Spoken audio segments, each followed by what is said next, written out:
प्रति हेक्टर 50,000 વળતરની માંગ કરાઈ છે। આ પ્રદેશ પ્રમુખ ઈસુદાન ગઢવીનું નિવેદન। તેઓએ કહ્યું કે ઉત્તર ગુજરાત કચ્છમાં ભારે વરસાદથી ખેડૂતોને નુકસાન થયું છે। બનાસકાંઠા, પાટણ, કચ્છમાં ખેડૂતોને મોટું નુકસાન થયું છે। તો પંજાબની જેમ ગુજરાત સરકાર પણ વળતર ચૂકવે। અડધી સહાય 15 દિવસની અંદર ખેડૂતોને ચૂકવવા માટે ઈસુદાન ગઢવીએ માંગ કરી છે।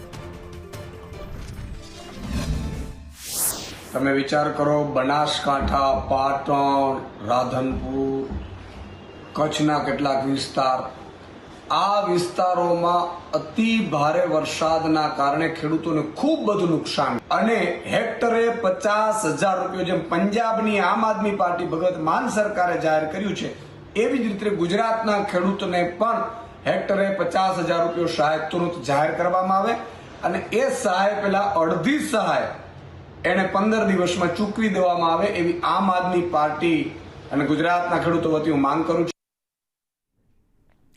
તો પંજાબની જેમ ગુજરાત સરકાર પણ ખેડૂતોને વળતર ચૂકવે તેવું આપના પ્રદેશ પ્રમુખ ઈસુદાન ગઢવીનું નિવેદન છે। સાથે જ કહ્યું કે ખેડૂતોને મોટા પાયે નુકસાન થયું છે। જે રીતે ઉત્તર ગુજરાત અને કચ્છમાં ભારે વરસાદથી અનેક પાકનો સોથ વળી ગયો છે, પાક નુકસાની થઈ છે, ત્યારે ખેડૂતોની સહારે સરકાર આવે અને 15 દિવસમાં અડધું વળતર જે છે તે ખેડૂતોને ચૂકવી દેવામાં આવે। પ્રતિ હેક્ટર 50,000 વળતરની માંગ જે છે તે આપના પ્રદેશ પ્રમુખ દ્વારા કરવામાં આવી છે।